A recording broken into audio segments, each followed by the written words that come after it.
ডাকাতের গতিতে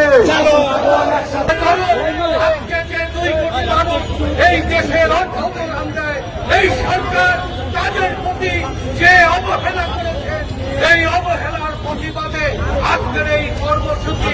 আমরা এই সরকার আজকে 18 বছর এই ওয়ানি নিবেন থেকে বাংলাদেশকে আবেদনের কলোনিতে পরিণত করেছে। আমাদের বৈদেশিক বাজার ভারতের কাছে ইজারা দিয়েছেন।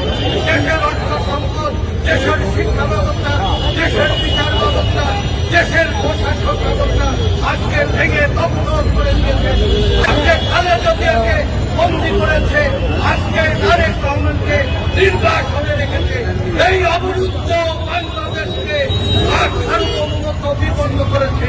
আমরা আজকের এই তাৎক্ষণিক প্রতিবাদ সভায় বাংলাদেশের 7,35 লক্ষ মেহনতি আত্মহত মানুষের প্রাতিষ্ঠানিক নেতৃত্ব দেয় জাতীয়তাবাদী শ্রমিক দল।